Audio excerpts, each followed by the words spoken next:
তারেক রহমান 2 দিন ইন্টারভিউ দিয়েছেন। 2 ইন্টারভিউ কিন্তু দেশবাসীর মন জয় করেছেন। তিনি দেশের বিভিন্ন বিষয় নিয়ে কথা বলেছেন, আন্দোলন নিয়ে কথা বলেছেন, তার দল নিয়ে কথা বলেছেন, তার মা খালেদা জিয়াকে নিয়ে কথা বলেছেন, আওয়ামী লীগ নিয়ে কথা বলেছেন। বিভিন্ন প্রশ্নের উত্তর তিনি এত যথার্থভাবে দিয়েছেন, তারেক রহমান প্রশংসায় ভাসছেন।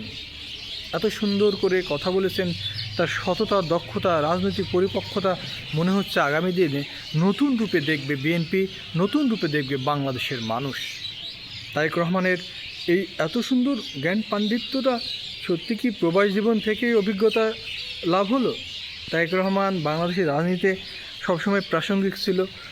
আওয়ামী লীগের সময়ও তার বক্তব্য প্রচার করতে দেওয়া হয়নি, সেটা নিয়েও তিনি সবসময় talk of the news, talk of the country, talk of the trending এমন একটা সিচুয়েশন ছিল।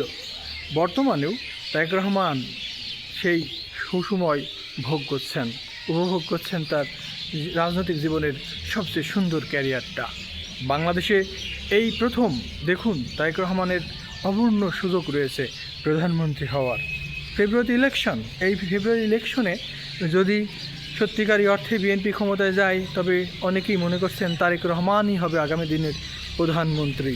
তারেক রহমানের যে বচনভঙ্গি, যে বডি ল্যাঙ্গুয়েজ দেখে মনে হচ্ছে নতুন এক বিএনপি নেতা পেয়েছে এই তারেক রহমানকে। নতুন এক দিগন্ত তৈরি হবে বিএনপি সহ বাংলাদেশের রাজনীতিতে, এটাই আমার কাছে মনে হয়েছে। আপনারা কে কী মনে করছেন কমেন্টে জানাবেন। নতুন যারা এসেছেন লাইক, কমেন্ট, শেয়ার করবেন, অবশ্যই সাবস্ক্রাইব করবেন যারা চ্যানেলে এসেছেন।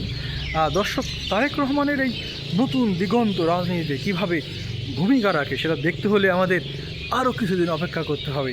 ততক্ষণ পর্যন্ত আমাদের সাথে থাকুন, ইনশাল্লাহ আপনাদের সাথে যুক্ত হব দেশ বিদেশের রাজনীতির বিভিন্ন পর্ব নিয়ে বিশ্লেষণে।